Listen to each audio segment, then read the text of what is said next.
Well, happy midweek, leaders. I hope everyone is doing well. So thankful for all that the Lord is doing in our ministry and for the part each one of you play in it. Praying for those who are sick and traveling, and also praising the Lord for the great things that are happening in your lives that I've been hearing about. And so thankful for what God is doing in all of our lives.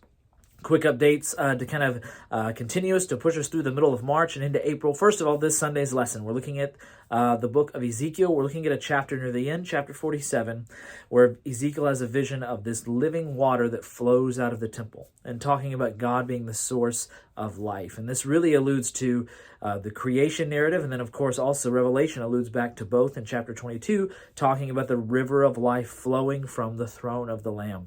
And right, this is a great opportunity to show students the grand narrative that God is painting, how God is pointing Ezekiel towards the first coming of Christ. He's the water of life, and also the second coming of Christ, when the water and the tree of life will be available for all of his people for all of eternity. So it's a really cool look into the book of Ezekiel. Dig into that with them. I hope it's a great study for you this week. Number 2, check in. We want to continue to enforce with students and all of us as well to make sure we check in and we wear our tag. We make the students wear their tag. That helps us know they've checked in.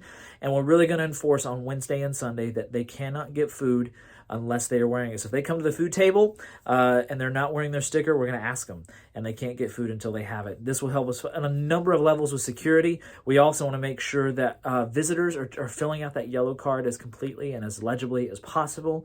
And so help us with that. If you have a visitor, you're getting their info. I know a lot of times first-time visitors are hesitant to share personal contact info with their parents. Maybe even said, please don't share that. Try to get at least something, some sort of, just tell them it's an emergency contact situation. We're not lying. That's really what the first and most immediate need is for that. And so make sure we get that from them. Number 3, I have a lesson idea for the month of April. Our current lessons will get us through April 2nd. Then April 9th is Easter Sunday. We won't have groups. The following Sunday and through May, I want to try something different. And I'll explain more details and more vision behind it later. But what I want you to be thinking and praying about is this idea that we are just going to study a book of the Bible, specifically the book of Matthew, and with no curriculum support. We're just going to read it as a group. We're going to study it individually. And then on Sunday mornings, it's just going to, hey, everyone open their Bibles to Matthew chapter, whatever. Let's read it. What has God shown you this week? And I'll share more details with you soon. Thinking through this, I want to see what it would be like for us simply just to study the Bible and teach straight out of it without the aid of curriculum. And finally, don't forget our leader hangout on Sunday, March 26th. We're going to meet over at Veterans Park off Monticello Avenue. Just bring a picnic lunch or pick up lunch on the way.